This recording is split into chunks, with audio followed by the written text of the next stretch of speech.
त्वमेव माता च पिता त्वमेव त्वमेव बन्धुश्च सखा त्वमेव त्वमेव विद्यां द्रविणं त्वमेव त्वमेव सर्वं मम देवदेव।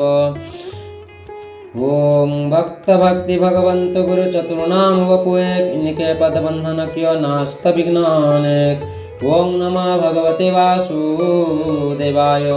ओम श्री गणेशाय नमः। श्रीमद् भागवत महात्मा द्वितीय अध्याय। नारद जी बोले, इस आकाशवाणी ने भी गुप्त रूप में ही बात कही है। यह नहीं बताया कि वह कौन सा साधन किया जाए जिससे इनका कार्य सिद्ध हो। वह संत न जाने कहाँ मिलेंगे और किसी प्रकार उस साधन को बताएंगे। अब आकाशवाणी ने जो कुछ कहा है इसके अनुसार मुझे क्या करना चाहिए। सुत जी कहते हैं, सौनक जी, तब ज्ञान वैराग्य दोनों को वहीं छोड़कर नारद मुनि वहां से चल पड़े और प्रत्येक तीर्थ में जा जाकर मार्ग में मिलने वाले मुनि स्वर से वह साधन पूछने लगे। उनकी उस बात को सुनते तो सब थे, किंतु उसके विषय में कोई कुछ भी निश्चित उत्तर न देता।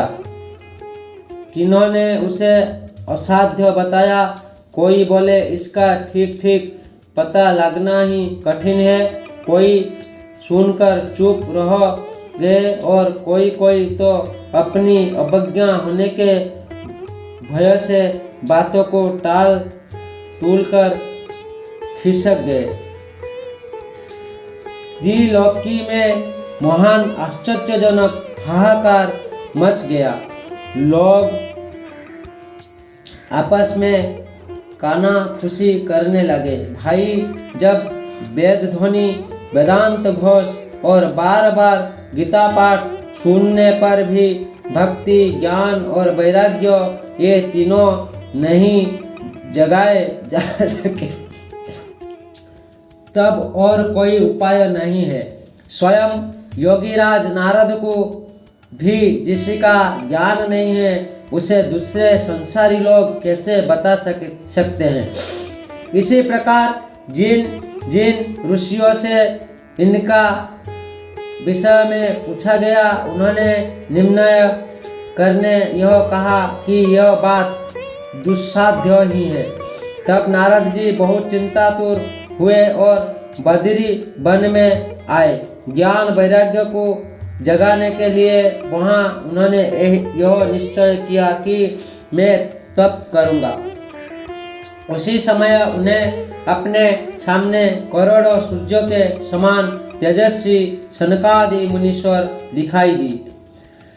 उन्हें देखकर वो मुनिश्रेष्ठ कहने लगे। नारद जी ने कहा, महात्माओं, इसी समय बड़े भाग्य से मेरा आप लोग से साथ समागम हुआ है। आप मुझ पर कृपा करके शीघ्र ही वह साधन बताइए। आप सभी लोग बड़े योगी, बुद्धिमान और विद्वान हैं। आप देखने में 5-5 वर्ष के बालक से जान पड़ते हैं, किंतु हे पूर्वजों के भी पूर्वज, आप लोग सदा वैकुंठ धाम में निवास करते हैं, निरंतर हरि कीर्तन में तत्पर रहते हैं, भगवल्ली ला मूर्त का स्वागतन कर सदा उसी में उन्मत्त रहते हैं और एकमात्र भगवान कथा ही आपके जीवन का आधार है। हरि शरणम, भगवान ही हमारा रक्षक है। यह वाक्य मंत्र सर्वदा आपके मुख में रहता है। इससे काल प्रेरित वृद्धावस्था भी आपको बाधा नहीं पहुंचाती। पूर्व काल में आपके ढूंग गमात्र से भगवान विष्णु के द्वारपाल जय और विजय तुरंत पृथ्वी पर गिर गए थे और फिर आपकी ही कृपा से वो पुनर्वैकुंठ लोक पहुंच गए। धन्य है। इस समय आपका दर्शन बड़े सौभाग्य से ही हुआ है। मैं बहुत दिन हूँ और आप लोग स्वभाव से ही दयालु हैं, इसलिए मुझ पर आपको अवश्य कृपा करनी चाहिए।